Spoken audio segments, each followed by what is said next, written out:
We begin in Tanzania, where at least 47 people have died and 85 others injured in landslides caused by flooding in the north. Government officials warn the toll is likely to rise. Heavy rains on Saturday night caused landslides in some areas of Mount Hanang in the Manyara region, with the waters sweeping away livestock. Around 100 houses in the village of Katesh were swallowed in the disaster. Search and rescue operations continue as authorities fear some bodies might be trapped in the mud. After experiencing record drought, East Africa has now been hit by torrential rain linked to the El Niño weather phenomenon. Tanzania's President Samia Suluhu Hassan, who is in Dubai for the COP28 climate conference, sent her condolences and directed more government efforts towards rescue operations. I have instructed that all efforts are directed towards rescuing those who were involved in this tragedy and to prevent more deaths. I have directed our security and health ministries to get to the scene to attend to the injured. I have also asked officials from Ministry of Mining to investigate what is happening in this mountainous region. Our correspondent Daniel Kijo joins us live from Dar es Salaam for more. Daniel, what is the situation right now and which regions are most affected by this flooding?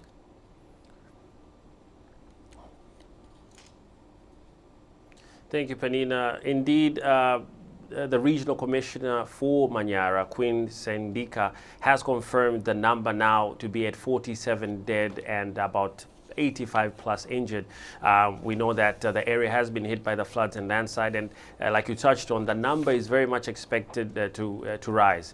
President Samia, speaking to the nation from Dubai, as you said, instructed ministers to attend to to travel to the region to be able to support. We know that Prime Minister Majaliwa is in the region, and we know that two different ministers from relevant authorities are in the region, and we know that experts expect this phenomenon to continue. You touched on El Nino. Indeed, the El Nino phenomenon, weather phenomenon, is expected to continue all the way possibly into next year. So the whole of December is expected to still have more of these rains.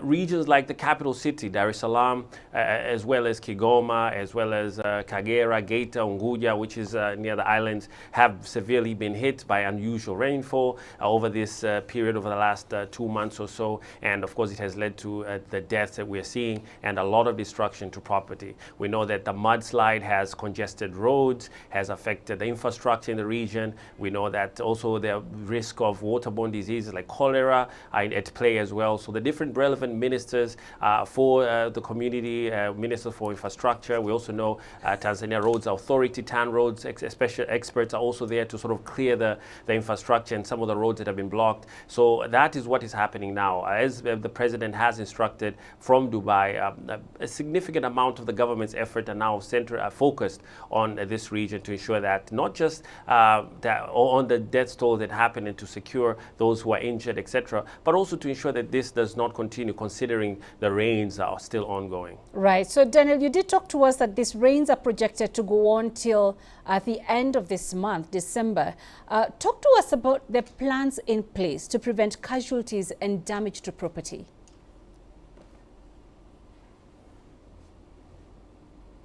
Yes, indeed. Tanzania Meteorological Agency, TMA, has warned that the rains will continue well into December, and of course with the worst effects to be felt during mid-December, towards the end of December and early 2024.